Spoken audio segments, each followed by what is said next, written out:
Hey, what is up, everyone? It's Rich. All right, Patreon peeps.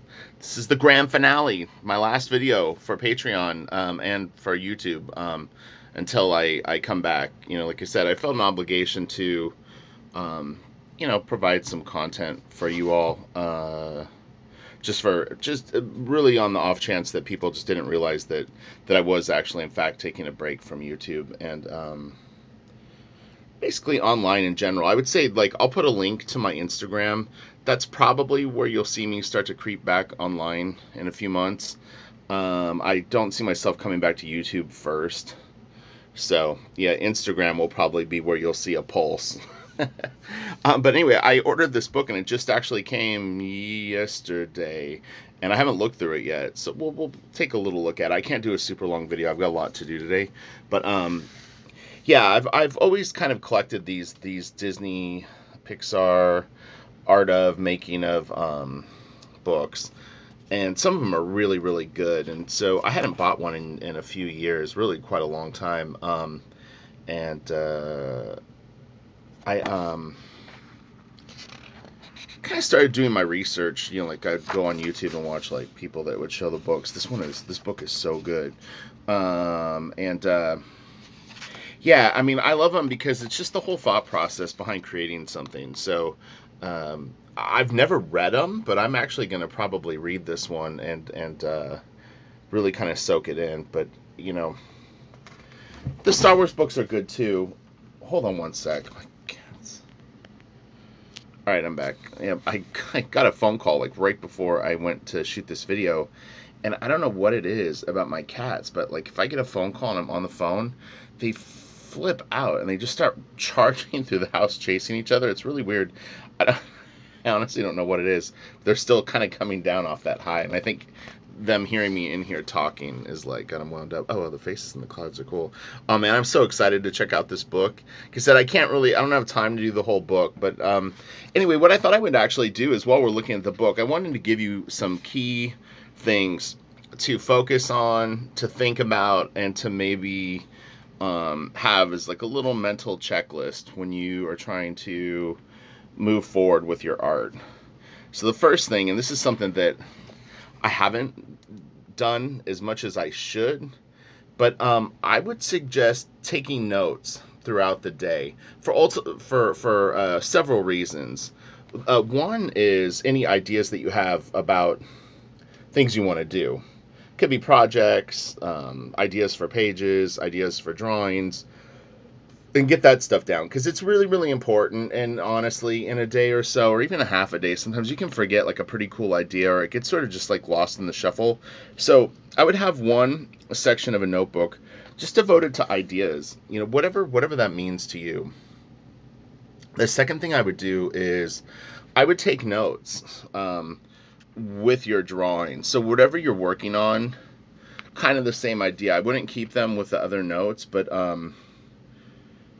yeah, like write down ideas and observations that you're making, things that you're learning, things that you need to work on, ideas for exercises, ideas for the project that you're working on. But again, keep them separate from sort of the other ones.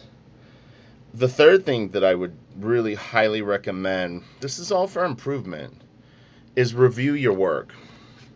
Because it's really easy to just start plowing through tons of drawings or pages or whatever it is and really not kind of be critical of the work that you do. And so um, I think it's difficult if you've just done something to be critical of it, but if you're producing on a pretty regular basis, even if it's just one simple drawing a day, after a couple of weeks you'll be able to go back and not only evaluate the single drawings on their own, but you'll be able to start to see if you've got progress or not. And it's one of the things that I'm going to do is I'm going to kind of move through a couple of sketchbooks that I kept over the last like year, and I'm going to kind of grade them, honestly, as weird as that sounds. But yeah, I'll just go through the pages and kind of grade stuff, and I'll see what I think looks the best, and then kind of like think like, okay, well, why do these drawings look the best? Why is there an appeal to these? Why, and then the drawings that just aren't good in general, like have poor structure. You're grading them on multiple uh, things. Essentially, is what it comes down to. Is are you seeing improvement? Are you are you just treading water? Are you practicing the same things over and over? Or like, is your storytelling redundant if you're doing pages? I had told a story about, I met a guy at a convention in Vegas, and it doesn't really matter, but I don't really do tons of conventions, and so the fact that I vaguely remember that this was in Vegas is always kind of trippy to me, because I only went there one time. But a guy brought a whole bunch of art, like probably 100, 200 pages of sequentials that he had done. And he's like, I do, a page a day, and I've been working on this stuff for like 2 years, and here's all the work. And started kind of going through it, and he really had no evolution at all through all those hundreds of pages. And it was kind of weird. Like I when I had originally got hired at Wildstorm, the one thing that I believed was that everybody got really good. It's a weird belief system, but I really didn't have anything to base it on. And I just kind of assumed that everybody got really good, like it just seemed like it was a matter of time. You put in your 6 to 10 issues of a book or multiple projects, and by the time you got a few hundred pages under your belt, you were going to be kicking ass and at a real high level. And then what you kind of start to see is that it doesn't really work that way for everyone. And then on top of it, some people start to regress, which is really, really something that you don't want. But anyway, yeah. So that always stuck out in my mind. Of it was so weird to see someone do so much work and have no improvement over the whole thing. But it just kind of showed that artist probably wasn't really aware and wasn't really evaluating their work, at least not on that level. The goal for them, and I kind of talked about that in the last video, is like, there's nothing wrong with going on YouTube and wanting to have an educational channel, but if that's your focus, that's the only thing that you're really going to get good at, is figuring out how to get more hits and more kind of people come in your channel based on the content that you post up.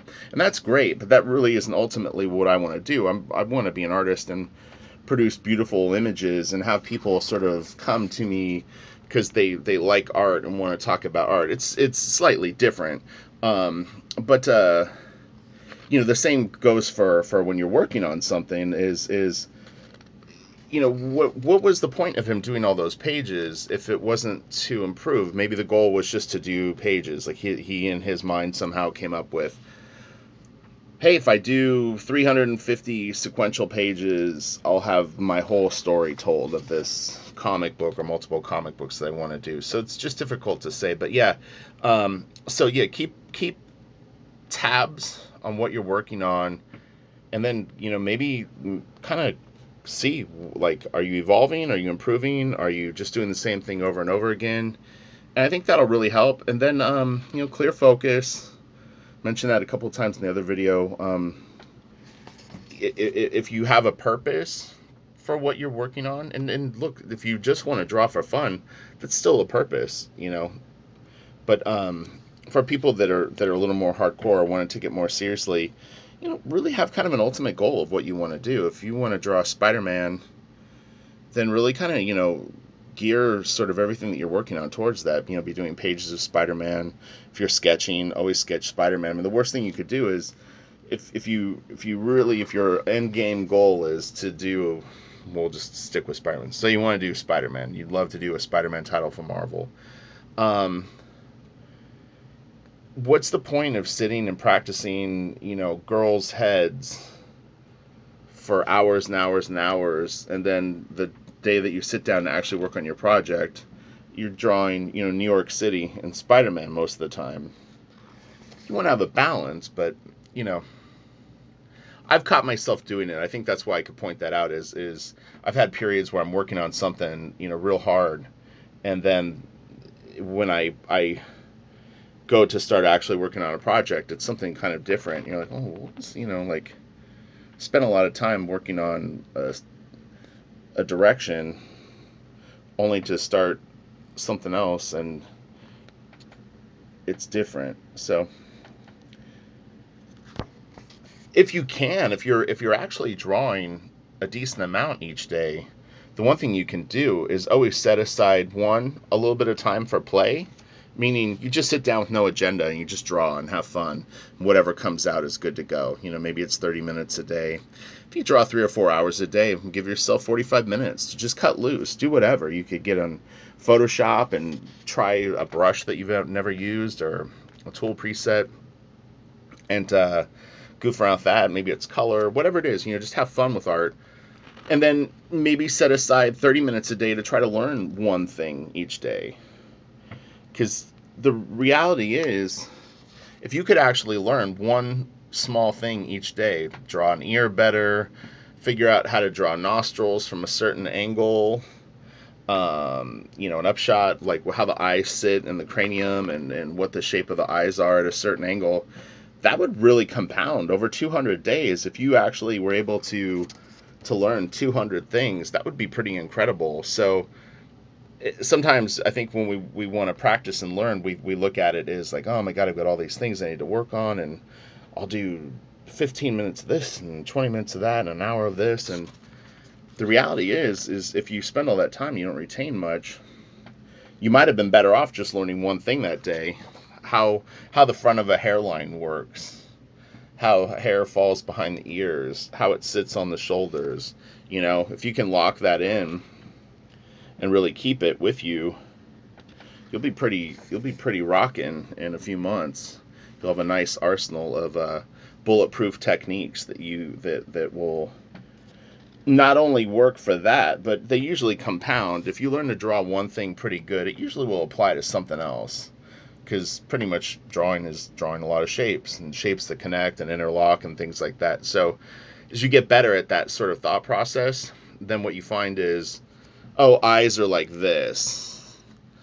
An arm has kind of the similar mechanics to the leg. That sort of has similar mechanics to a robot, whatever it is. But yeah, it starts to kind of all interweave. So anyway, all right. We're at 12 minutes. I was saying that I was going to try to keep these videos at 10 minutes. The one I did, I don't know if it was yesterday or the day before, was almost 30 minutes. So I went way over on that one. But yeah, everyone have a good one. Again, I would recommend, like you don't need to bother with Patreon for October, November, December. And follow me on Instagram. And again, that's where I'll start creeping back online at some point. And thank you so much for your support. And wishing me well. Good luck with my travels through artistic adventures. But yeah, I just wanted to dig in and have fun with art and really focus on what I'm doing. And the best way for me to do it is to focus and just do it. So, all right, cool. Have a good one. And yeah, check out these books. You can always go on YouTube and generally find somebody that's done like a flip through of the books, but we're not even probably a third of the way through this book. There's so much good stuff. But yeah, all kinds of cool things. It's just really fun. Okay, all right. Have a great one. Good luck with your art. Keep kicking ass out there. All right, bye.